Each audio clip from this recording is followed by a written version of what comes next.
is the Bax and Grant Sports Show presented by Sports Radio America. I'm Bax. And this is Grant. Welcome to a special edition of the Bax and Grant Sports Show. We are here live at Moran's Pub. It is the Green Bay Packers taking on the Kansas City Chiefs. Fans are starting to pile into Moran's Pub as they're going to get ready to watch a Monday Night Football showdown, a rematch of Super Bowl I, although they played each other a few more times since that time, but yes, people are excited. Grant's here, I'm here, the families are here. Oh, it's a great time. I'm excited. How you doing, Grant? Yeah, I'm doing great. My throat hasn't exploded yet. That's a good sign. Went to the doctor, and they said I have allergies, quote, unquote. Allergies that hurt your throat? Yeah, apparently allergies that I can feel mucus in my esophagus. Apparently that sounds is painful. That is allergies. Okay. But other than that, I'm ready to go. Sorry if I sound phlegmy or cough, and I can't go away from the mic as soon as I'd like to, so I apologize for that. Just battling with that, but if you work with me, man. then we got you. It's going to be fine. Absolutely. Well, we are excited to be here at Moran's Pub here in South Milwaukee. Come on down if you're in the Milwaukee area and want to watch the Packers game, or also just come and check out the show as well. A few of our promotional team members are down here. They'll be handing out free stuff, taking pictures, possibly having you come and challenge Grant at the end of the show to play a little Packers trivia. You'll definitely win. You never know. And not because I'm just wanting to be nice to you. At least he's honest. That's the great part about it. Honesty is the best policy here. It is. It really is. And just as a reminder for all of you, too, you can catch us every day on Monday through Friday from 7 to 8 a.m. Central live on Spreaker.com. You can also get us from 11 to 1 p.m. Central on SportsRadioAmerica.com. And then if you want to catch us on demand anytime, you can get us on iHeartRadio, iTunes, and on Spreaker.com as well. You can also find us on Facebook at the Bax and Grant Sports Show. You can find us on Twitter and Instagram at BG Sports Show. Baxter is on Twitter at Baxter Colburn, and I am at Grant's Rant BGSS. Absolutely. We love being able to speak with our fans at any time possible. We keep seeing all the TVs. They're showing it's raining in Green Bay, which is a bit of an interesting factor that we'll be talking about a little bit always later weather. On. That doesn't bode well for my fantasy team.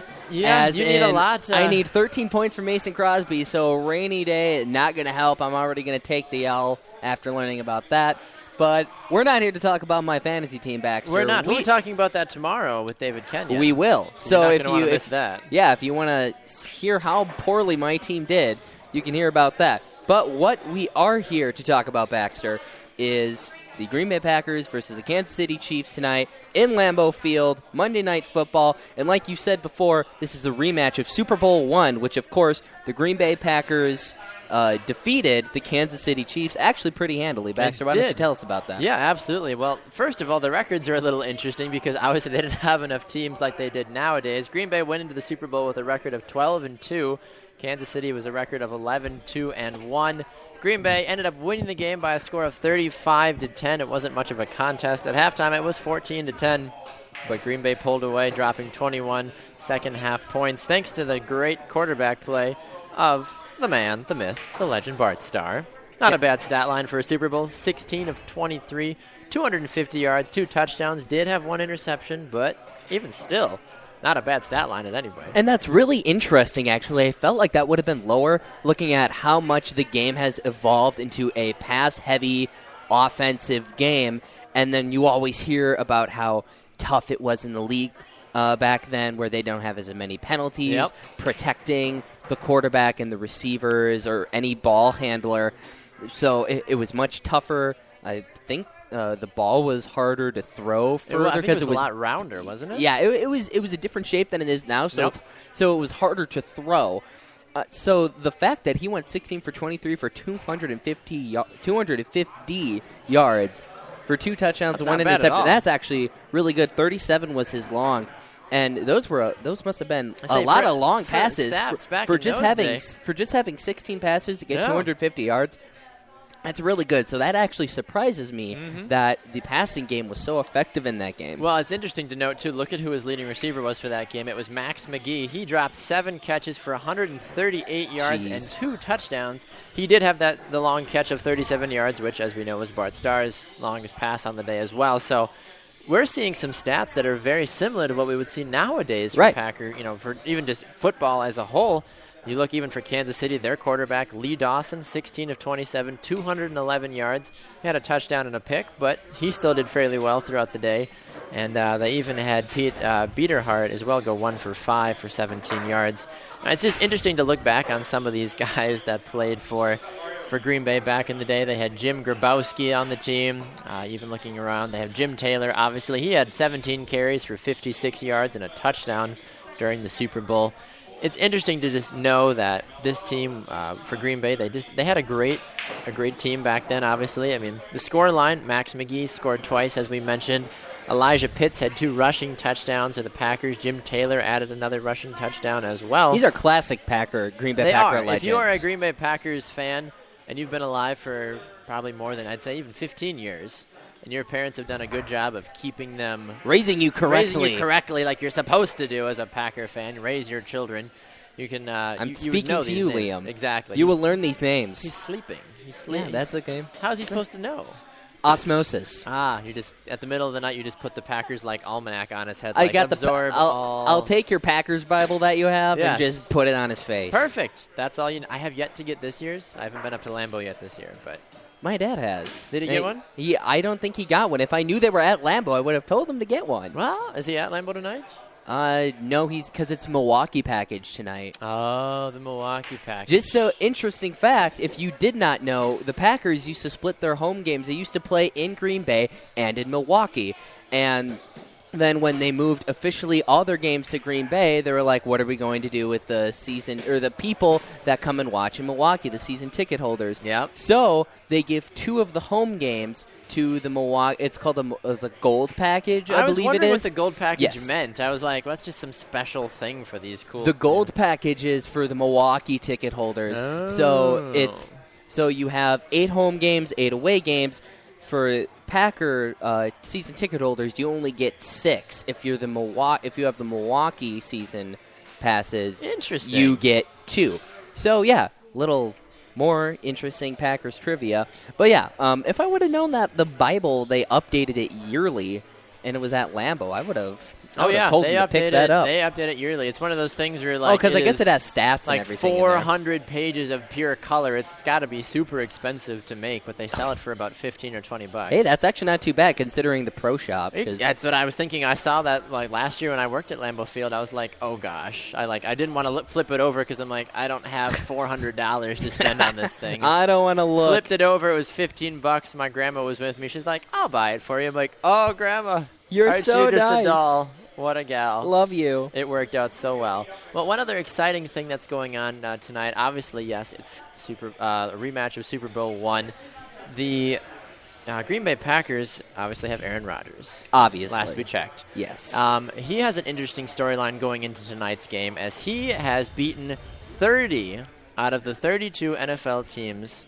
Well, I'm sorry. He has beaten 29 because it is impossible for him to beat himself because they don't play together. He has won.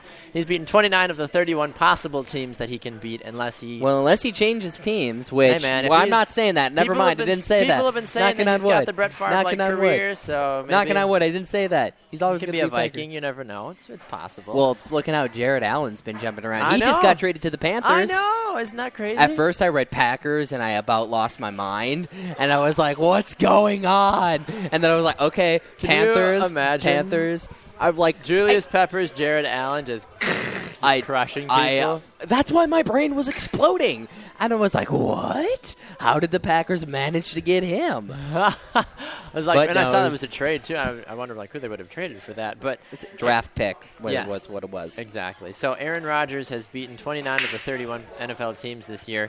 He has not this year, during his career. He has yet to beat the Cincinnati Bengals, which is really odd, and he has yet to beat the Kansas City Chiefs.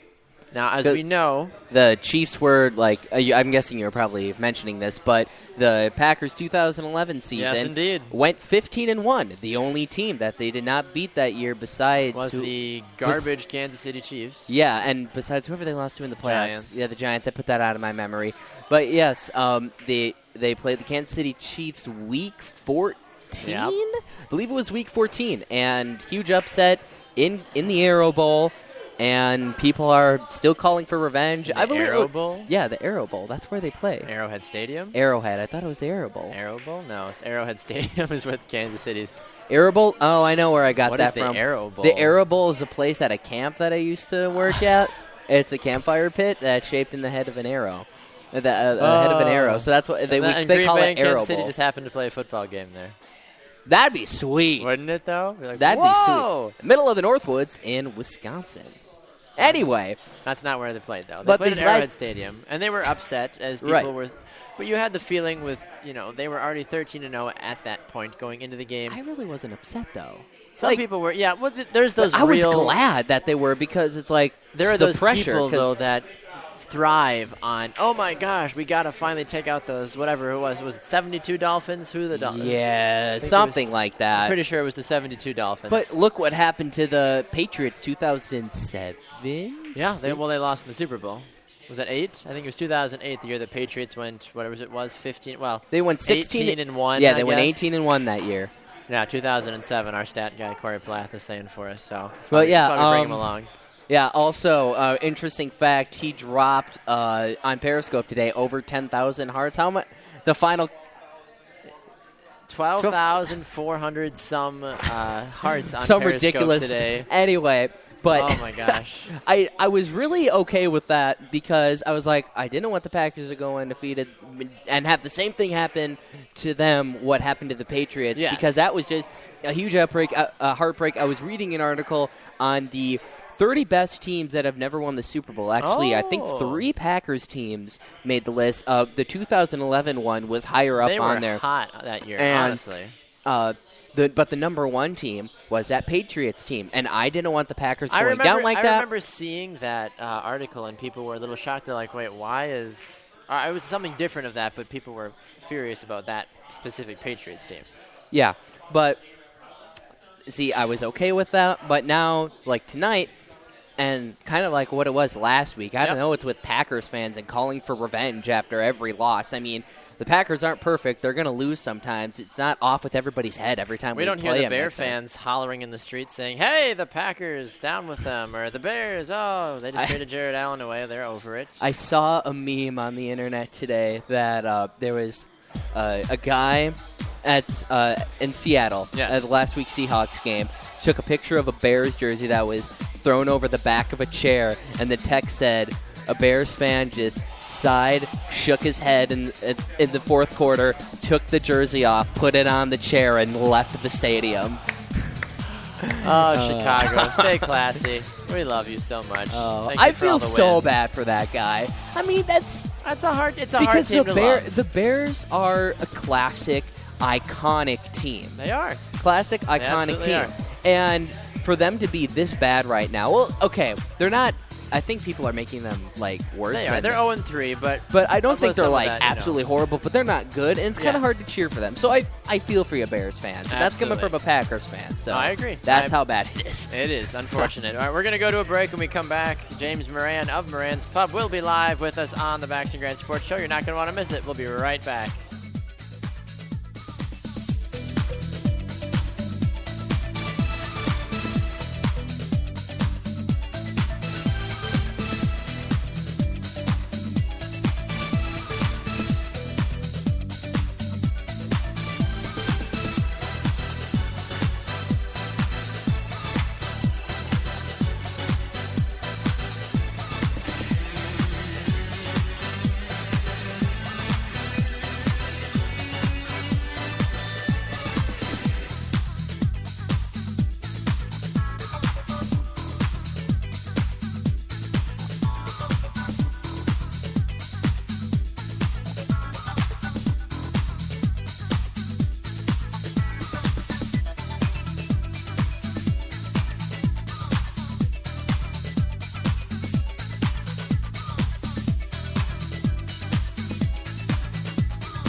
Welcome back to the Baxton Grand Sports Show, presented by Sports Radio America. We are here live at Moran's Pub in South Milwaukee as we are getting ready for the Monday Night Football showdown between the Green Bay Packers and the Kansas City Chiefs. And we thought that it would only be fair and honorable and mentionable to bring in James Moran, one of the many men that make Moran's Pub what it is today. James, how are you, sir? I'm good, thanks. How you doing? Good. We're excited. It's interesting speaking about American football with a man from Europe. How do you feel about all of this? Well, I actually got into the Packers when I did live in England because I'd been to Milwaukee. Okay. I'd been to Wisconsin a few times. Sure. So, trying to grasp onto these sports and learn them and, just kind of pick up on it. And it was when Brett Favre started playing, so they were, on the up and up. Okay, so is Brett Favre one of your favorite Packer players, or do you have a specific favorite Packer player? Well, actually, the guy behind us here on the wall, we had a fundraiser for Leroy Butler here a few years ago for his breast cancer foundation. So just because I've met him a couple of times now, he'd probably be my Suddenly favorite. Just became your favorite player for some reason. That's a good guy to like, though. I mean, Leroy Butler, one of the best defensive players to ever play for the Packers. Yep. Now, James, you, as much as you specialize here with what's going on with Moran's Pub, there's a few different specials going on tonight for people in the general area, and just Moran's Pub has a few promotional things coming up the next few weeks. Is that correct? Yeah, we've got a few actually. Part of the rebranding process we're going for. The bar's been here for 20 years. My parents have had the pub for quite some time, actually 95. So since then, and now we're kind of going into this transition where, with soccer and the popularity and the growth of the game here in the US, it makes sense to really focus on that, and that's the direction that we're going to be moving into in October. So we got a new logo, which is a big piece of it. That's huge. Being designed by Patrick Cummings, who's based in Indianapolis. He actually designed the logo for the Indy 11 team, the professional team they have in the North American Soccer League. Yep. He worked on their uniforms as well, so he's got some credibility behind him, Absolutely. And it's kind of nice working with somebody like that, as opposed to me just kind of taking a napkin and putting some chicken scratch down. Sometimes, the best ideas come from small ideas like that, That's true. That's true. So, are you going to have jerseys now, too, since you're going to have with the new logo as they come out? That came up. You might put one on the back wall here, behind the bar. That might be a good look for the place. Yeah. Actually, we haven't gone that far, but we did talk about a shirt, and we've got a few T-shirts lined up too, part of, again, the whole process. Mm-hmm. We're going to have a soccer ball in the new logo. Okay. Funny story there, that the one I had picked out was from Birmingham City logo, my old team that I used to, I still support, but my old team from back home. True fan. And the problem is that it looks like a volleyball. Oh. So reviewing it with people, especially Americans, yes, they're saying, why have you got a volleyball in your logo for a soccer bar?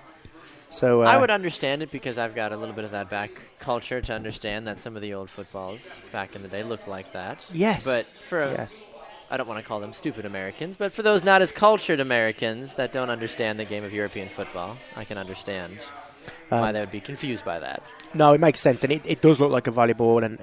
But if they knew the story behind Birmingham City, then they'd be, oh, that's cool. Yeah. But we're going to switch it up, put a different soccer ball in. Okay. And then October the 17th, Saturday the 17th, we're going to have J.D. Merritt, former U.S. men's national team player. Oh, fantastic. Defender, and the only person from Wisconsin to play in the English Premier League. Wow. I mean, not like Wisconsin is a huge soccer powerhouse, but you'd feel that maybe there'd be a few more people than just that. But Jay DeMerit, though, that's a very credible name for any U.S. men's national team fans out there, and even just Wisconsin soccer fans as well. He played for Watford for a while and went to UWGB up in the Green Bay area. Now, James, talking about everything that you've got going on with Milwaukee Soccer Development Group, which is the organization that you founded, correct, for the development of soccer. Yeah. You've been rather busy recently from some of the things that I've noticed via social media. You had a few of the giveaways that you were doing, but I also noticed that with everything you've got going on here, you've got free pool tonight, one of the promotional things you guys are doing here at Moran's Pub. One of the other things that I wanted to ask you about, though, as someone that has made the transition from the European side of football now to American football, do you play fantasy football? Oh, that's too difficult for me. Is it? I've never actually gotten into that. I used to do it in England with on the soccer side. Sure. But you got to be so invested in that and the time it takes that right now with the projects I got my fingers in, I just don't have the time. But I think we will have to. I will have to next season. working here a bit more now and actually getting involved in it. It's a fun thing to play. I mean, I enjoy it. I know. I hear it's very, very popular. It's very addicting, though, too. So it's all about how you approach it. Somebody told me, you get the stats and you can kind of pick and choose your players from that, even if you don't know them, just looking at those. So a lot of people go based off of the stats, and sometimes that's all you need. Yeah. So I suppose I only know the Packers, and then a quarterback here and there, and, a few other players, the stars around the country. I don't get into the other teams. I just follow. Sure.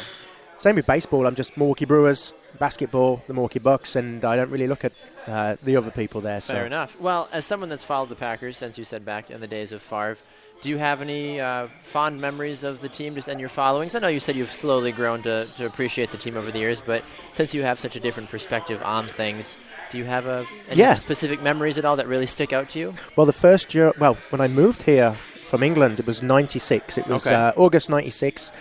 And as you remember, the Packers ended up winning the Super Bowl in 1997. Good year, because you moved here, probably. Yeah. So that was a great season. I remember some of the players on that team. That was a fantastic team. But the Super Bowl, winning that, I thought that it was like this every year.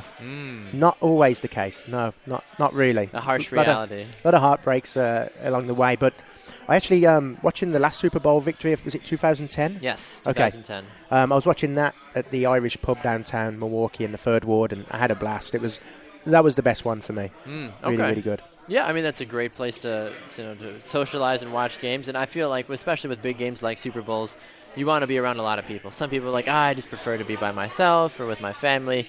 The atmosphere, if you can't pay the few $1,000s now for tickets to go to the actual event, it's a lot of fun to go to a local bar, a local pub, just hang out with some friends and cheer on your favorite team. Definitely, yeah. Create a good atmosphere and environment that people enjoy and cheer and want to come back and experience, all the time, whether it's American football or soccer. Absolutely.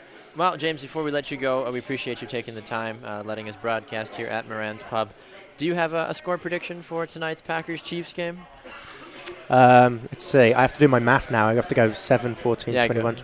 35 to the Packers and 21 to the Chiefs. Ooh, all right. 35-21 from James Moran. Well, James, thank you for stopping by. Thank you for keeping us company here at Moran's Pub. We're excited to enjoy the game with you and all the awesome people here as well. So thank you. Appreciate it, and good luck to all your future endeavors you got coming up. All right. Up. Cheers, Baxter. All right. We'll be right back. This is the Baxter Grant Sports Show.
Welcome back to the Baxter Grant Sports Show, presented by Sports Radio America. I'm back. And this is Grant. Welcome back here as we are live. L-I-V-E exclamation point. That spells live. free. No, just kidding.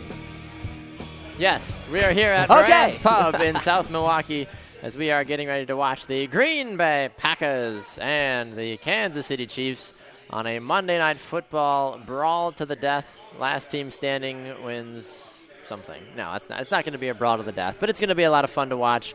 We're excited. James Moran, one of the owners of Moran's Pub, was just on with us talking. We were having a good time speaking with him about his experiences with the Green Bay Packers as someone that's come from England, now is here with us in the United States, and has been fairly successful with starting his own business and his family as well. So before we get to the Green Bay Packers, I know people are dying to hear what we think about the Packers tonight. We're going to talk about the Kansas City Chiefs because we always save the best for last, Grant. Of course. Kansas City Chiefs, they come into tonight's game 1-1 off of a heartbreak loss to the Denver Broncos last week. just kind of the weird. It's like what was the book series? A series of unfortunate events. Yeah, yes. That's basically what it was. Yeah, for pretty the Broncos, much. For the Chiefs last week, they lost 31-24. Week 1, they defeated the Texans 27-20. This Chiefs team is not awful. No, not by any means. But you look at Alex Smith, you look at Jamal Charles. They are the two front runners for this team. Alex Smith so far this year, he has completed 65% of his passes for 3 touchdowns, but he has 2 interceptions, so his touchdown-to-interception ratio not too hot, unfortunately. Jamal Charles slowly starting to get things put together. We thought he'd be a marquee back.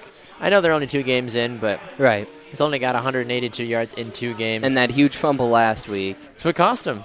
That's what really cost him. That's what ended they up lost the letting game. And you could say it's a team effort, but that one play really did kill him. It is a team effort up until the point when one player causes the team to lose. Right. So, I mean, yes, he's part of the team, but that one fumble, his only fumble on the season so far, is what ended up costing them the game. He does have 1 rushing touchdown to his name. He does. Charles averages 91 yards a game.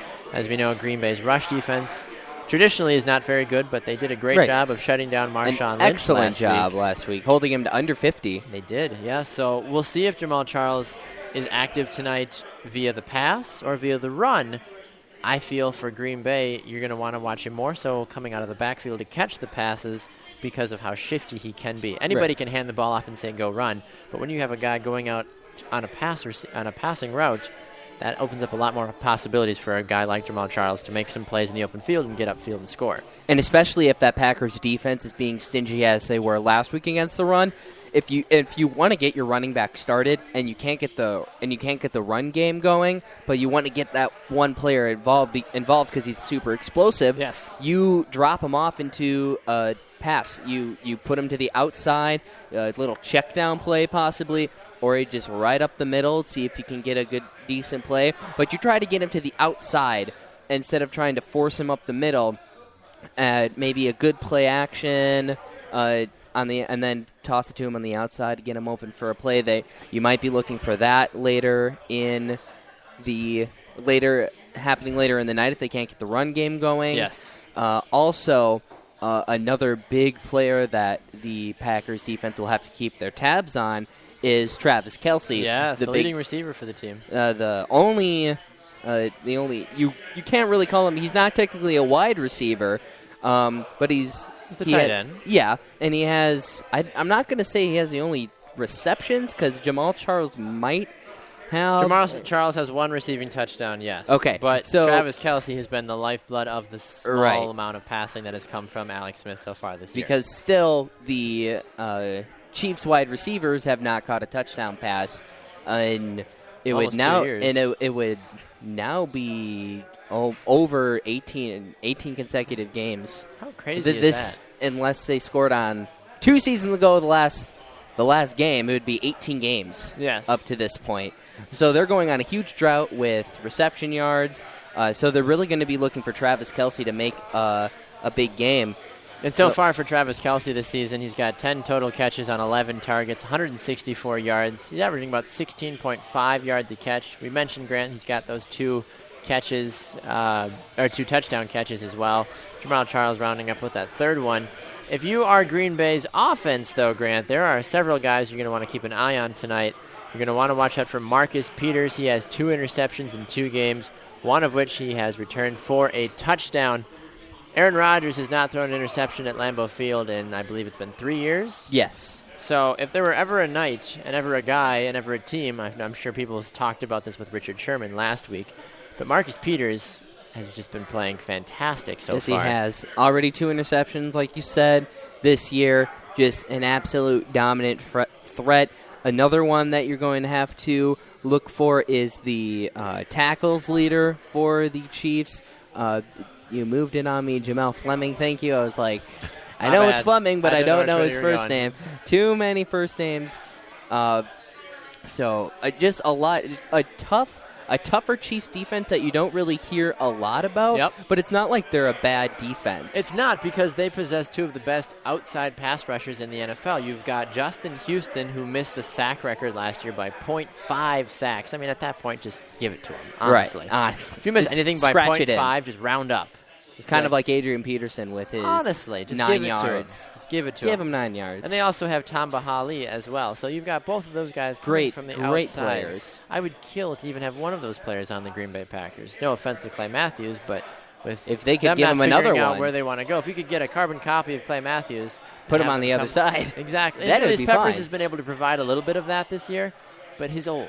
No offense to Julius, but he's But old. he has been doing well this year, so I think the Packers are not completely in a drought on outside linebackers. I don't think so. But No. not to this level. The Chiefs arguably have the 2 better outside linebackers in this game, but great from both teams. So that'd be really interesting to see pressure-wise what defensive packages we see from both teams, how often we see a blitz coming from them with those linebackers being as good as they are. Well, if you're Kansas City, you need to blitz, and you need to blitz a lot because Aaron Rodgers at home is one of the best quarterbacks in existence. I mean, Aaron Rodgers in general is just a lights-out elite quarterback, but if you have such a home record that he does, you have to be the Chiefs saying, listen, we are going to send 6 guys almost every play to try to outman the offensive line so we can get in there and try to take them down. Especially in this kind of weather.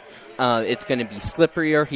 Aaron Rodgers is not going to be moving as much as he probably want to with field conditions. Also, the ball is going to be a little bit more slipperier. Exactly. Possibly an interception you could see if they start blitzing. It could be his first interception at home. And that in a we game haven't like seen this, since 2012. well, we saw how it worked against Buffalo last year in the kind of a rainy game that they had when they went to Buffalo and Rodgers threw 2 interceptions. This is the opportunity for something to really go awry. Now, there's a few different things that you can mention, though, with this in terms of Aaron Rodgers and the pass protection and the blitz coming that way. Obviously, the Packers, they're a little bit weaker on their offensive line because of injuries, Brian Bulaga being out. So if I'm Kansas City, I'm sending some of my best rushers on top of Don Barkley tonight. Right. You got to get in his face, cause some ruckus. Test him. You have to rush Green Bay early. You really do. Right. Because obviously Eddie Lacy is going to be limited tonight. James Starks will be doing the best he can as well. But Kansas City needs to get after it. And with Aaron Barkley being so young and struggling in the preseason like we talked about earlier, he did come out well last week, replacing Bulaga. But in these conditions, it'll be interesting to see how he can perform, especially if they do send the blitz at him. If he can stand and hold, I think that will be a big key for this game. If the Chiefs start sending a blitz.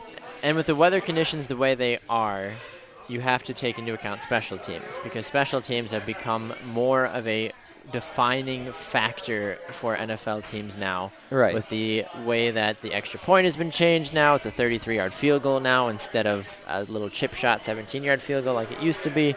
So you want to keep an eye on Carrero Santos, the Chiefs kicker. He's 3 for 4 this year on field goal attempts. The one field goal he did miss was from 50 yards or more. But other than that, he's 6 for 6 on extra points this year. When it comes to the rain, though, at Lambeau Field, you're kicking off that regular grass, that turf. That's not the straight-up turf, but it's going to make for an interesting game tonight. Open stadium, a little bit cooler conditions than what they're used to down in Kansas City also. Yes. So make sure we keep an eye on that as a whole. So Kansas City, they know what they need to do tonight in order to cause a ruckus, as it were, for Aaron Rodgers. Whether or not they do that, we'll see. Maybe there's still a bit of a chip on the shoulder for Alex Smith. The fact that he went to the 49ers back in the 2005 draft, and Aaron Rodgers fell all the way to the Packers. What would have happened had they switched? You never know. Look at that. You never know. It's how the weird world of football goes. We'll be right back. When we come back, we're going to be talking about the Green Bay Packers and seeing just who we think the Packers are going to send out tonight at the running back position, and then some of the injuries that have happened. And also, we'll offer our score predictions and have a little Packers trivia later on in the show. You're not going to want to miss it. We'll be right back.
Welcome back to the Bax and Grant Sports Show, presented by Sports Radio America. I'm Bax. And this is Grant. We are here broadcasting live at Moran's Pub in South Milwaukee. People continuing to pour in as they are going to be watching the Monday Night Football affair between the Kansas City Chiefs and the Green Bay Packers. We have a lot of Bart Starr jerseys in here. I've seen some Clay Matthews jerseys, Charles Woodson. Good stuff. I don't have my Mason Crosby jersey on tonight. I wanted to wear it, but I figured since we were doing a broadcast, I should look professional. Right. Otherwise, I'd be like on the bar, probably like, woo! Like, go Packers! Yeah, I was probably. You still might even be. I still might. Once we're officially done with the show, I might, let loose a little bit and enjoy myself. But quick reminder for all of you that you can normally catch us here on Spreaker.com from 7 to 8 a.m. Central live, and also on Periscope as well from 7 to 8 a.m. Central. You can also get us on Sports Radio America from 11 to 1 p.m. Central on sportsradioamerica.com, live 365, and tune in, and then on demand anytime you want.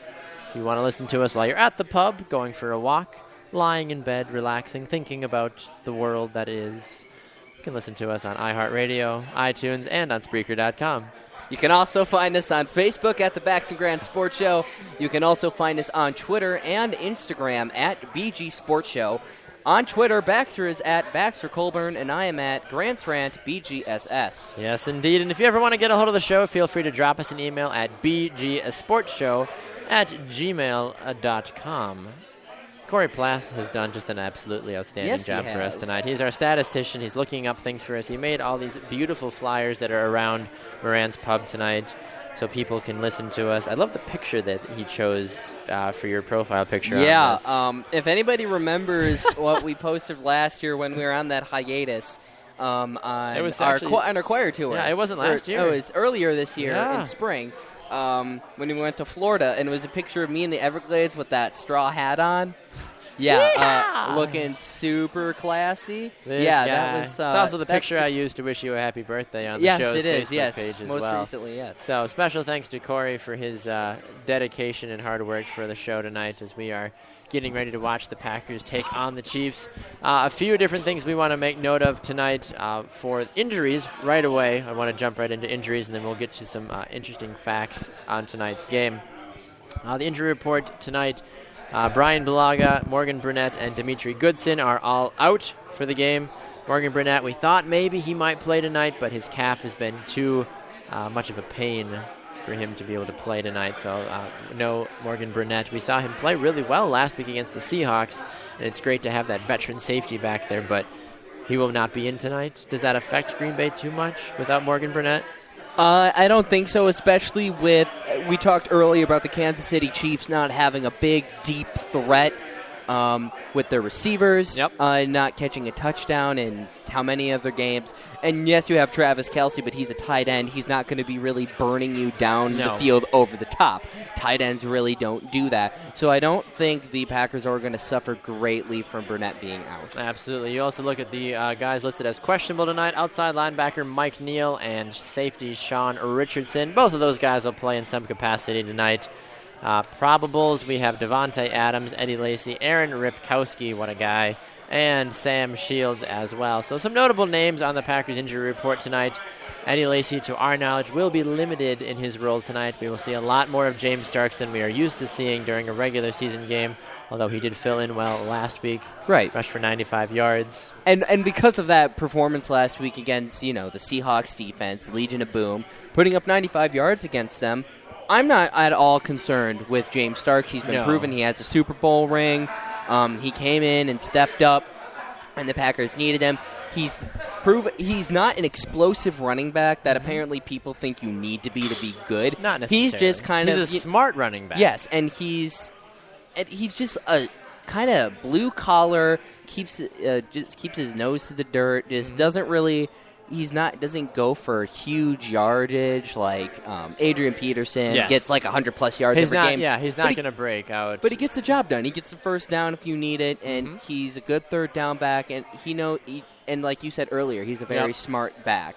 So I'm not at all concerned with James Starks and Eddie Lacy going. And we've had questions about, should I start James Starks in my fantasy league this year? Should I pick him up in daily fantasy?